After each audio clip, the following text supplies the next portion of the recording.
I am so excited to speak with the three of you today because I have literally watched this movie like 4 times. Aw. Thank you. Did you like it?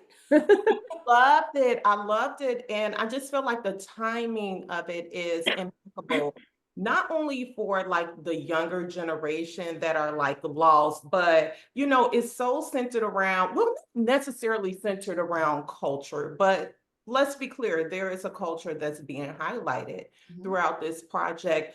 But my main takeaway from this film is like the season of a pivot. And I feel like not only in entertainment, but in general nowadays, there are so many individuals pivoting. And Lily, you had to pivot because, honey, listen, you were on a totally different path. And they're like, you're going to be a substitute teacher. And you're Yeah. talking about sex. Yes. Talk to me about, what Maya brought to the big screen and what was it like, tapping into each element of this character for you? Yeah, well, for better or for worse, the character of Maya is kind of similar to Lily. I'd say she's like 60 to 70% Lily. There's a lot of my upbringing, my trauma, my awkwardness around sex that's infused into Maya's character.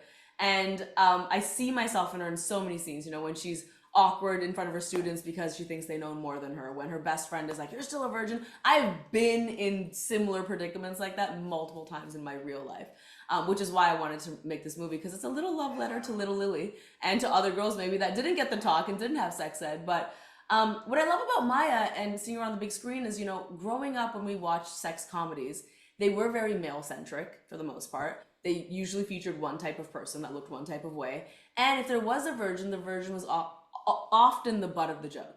And I feel like what I love about Maya on the big screen is it's a different type of protagonist for a sex comedy. In general, the cast looks different. And she's not the butt of the joke. It's not, spoiler alert, but at the end of the movie, she's not losing her virginity. It's not about her being normal now because she lost her virginity. It's about her journey unlearning shame, which I think a lot of people, especially women, can resonate with. Yeah, yeah. And obviously, Sarah, with you being a behind the scenes director, listen, Trevor, ladies first, ladies first. Talk about the title of this film. I am obsessed with it. Doing It, I feel like it encompasses so much, but it's also very straight to the point, very simplistic. Talk to me about, the spark of that and how much involvement that you and I guess the entire producing team have with it.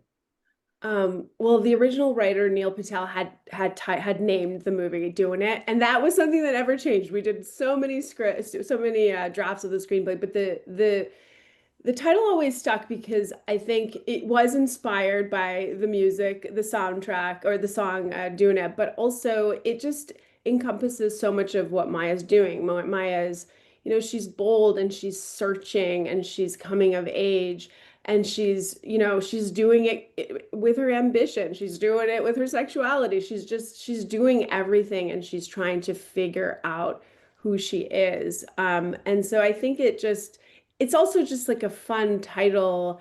It's become kind of like a little bit of our slogan on set, like we're doing it.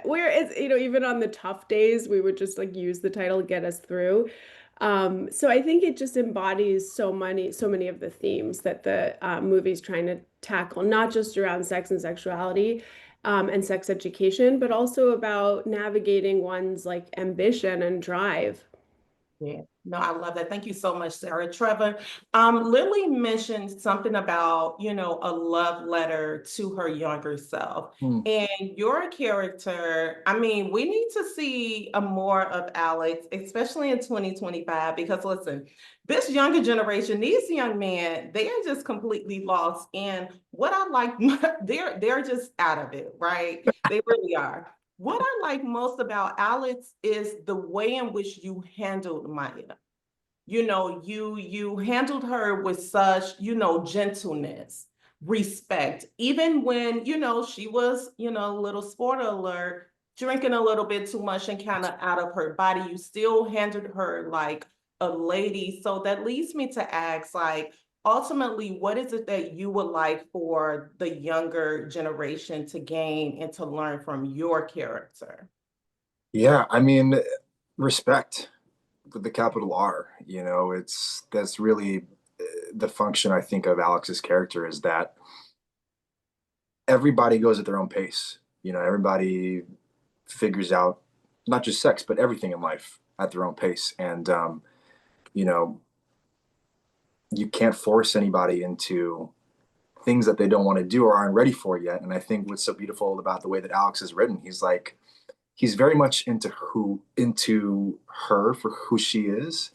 And it's like, it's not just about the physical things. It's like, I'm ready for you whenever you're ready. I just want to get to know you.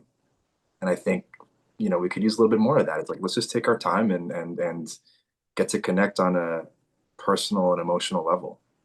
Yeah, I love that. It was like, I'm like, listen, where's my notebook and my pen? Because these kids out here, You they know are why out you're of so control. attracted to Alex in the movie, the man? Because he's fictional. Mm. That's Gen Z why. men, there are hope. Fictional and written by a woman. That's why. There you go. That's what we need. And I think all of this laughter, all of these smiles, there seems like there is just like a really good energy between the three of you. So I'll take me on set with you. Like I want to know from each of you, or maybe more so yourself, Sarah, how long has this project been in the works? What was the on-set chemistry and energy like? And why now? Why September 2025? Do you guys feel like this is the ideal time to release this project? Well, Lily had actually been with the project even before I was involved, so I'll let her speak to the length of the project, but it was a very long time. But I think, you know, this genre of film has always been dominated by the male perspective. And there are very few movies that, you know, I think Bridesmaids was like revolutionary when it came out because nothing like that had ever been made. And I remember like I was a film student at Columbia at the time, like watching like high art, and I went and saw that movie and I was like, that's the kind of movie I want to make because Mm. coming out of that cinema and seeing that and just the joy that it spread, how cheerful everyone was, and just like it was infectious how much joy it brought to people. And I mean, for me doing it, if I had seen a character like Maya when I was younger, it would have been really revolutionary for me. So you know, I just didn't have access to movies like this when I was a teen, and I think it would have been really incredible to see this movie as a young adult, or you know, as a in my 20s. I think it would have been awesome. So that was part of the motive of like, this is just something my younger self would have wanted to see. And that's why I really wanted to make it with Lily. Yeah, and in terms of the timeline, listen, I've been working on this movie for 7 years. The first time it came across my inbox was 7 years ago. So it's been a journey to get it here. I think in terms of the release, you know, fortunately and unfortunately, there's never been a time really in the past decade where women's bodies and women and sex and sexuality was not under attack. So I feel like the timeliness of this, I feel like it is really timely because of that. But also, you know, September, it's back to school. I feel like kids are getting back into school, back into the classroom. This whole relationship between Maya and her kids is really a fundamental part of the movie. And so this month just felt really prime for this conversation to be prompted.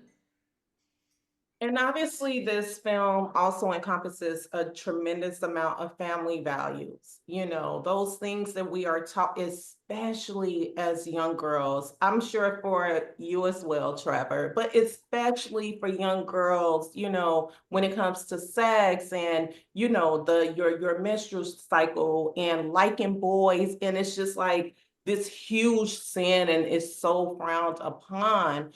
So I want to have a little bit of fun with the three of you before we wrap. What is that one thing that your parents or grandparents told you that you later on in this freaking life found out that was a lie? Like, my father, that was not true. You just like, what was that one thing that you held on to until your adult years, and then you came to the realization that it's not that, or maybe it just doesn't look necessarily like that? Hmm. Uh, I'll give an example from my parents, grandparents, but also I just would say in general from South Asian culture, I was raised with Bollywood movies. My parents would watch Bollywood movies all the time. My first movie was a Bollywood movie. The first song was a Bollywood song. My first concert was a Bollywood concert. That was very much so the environment I was raised in. And sex and relationships are quite specific in those movies. People fall in love very quickly. You don't see people have sex, you see them cuddle and then they're pregnant. And so I feel like I never really understood how any bit of intimacy actually works at all. And so I think something I learned later on in life is like, yo, relationships are like hard and they take time and people have red flags and everyone you meet is not gonna be the person you marry. And then like sex is not just like going behind a tree and the camera cuts. Like there's things that happen beyond that. And so I feel like that was a big learning curve for me. I like that. What about yourself, Trevor? I mean, I grew up Filipino and Catholic. Nobody talked about sex. It's like sex was so taboo. But I do remember like, as a kid, like watching stuff and thinking like, oh man, when I'm older, I'm in the bar, I'm gonna go up to women and talk to them. And then when I'm really in that, when you're in that situation, I was like, how do I do this? Like it's it's like that's so false. You don't just I mean maybe other guys do, but I just had never had you can ask my wife, like we went on 7 dates before I had the nerves to give her a kiss. It's like TMI, but I always thought he was like, man, you get up to the bar and just buy you a drink. It's not like that at all for me. And what about yourself, Sarah, before I let you three go? I mean, beyond sex and sexuality just not being a topic that we approached at all, I didn't know what boundaries was until I was in my 30s. I think talking about relationships and relationship dynamics, but particularly boundaries, both in, when it comes to sex, but also when it comes to relationships, when it comes to self-protection, self-preservation, like those are things that like I didn't really learn growing up. I had to kind of reparent myself as an adult. So when I hear about some of these programs that talk about boundaries and teach, young adults about relationship dynamics and consent and boundaries, I think it's like incredible access to have that. So yeah, I would say never got to talk about boundaries. Love that. Thank you guys so much. I will see you guys this evening at your premiere. Amazing. Can't wait. Yay. Thank Have a you. good Can't wait to one. watch it a fifth time. I love. Please I don't know, laugh. right? Please don't laugh. Okay. Thank you so much.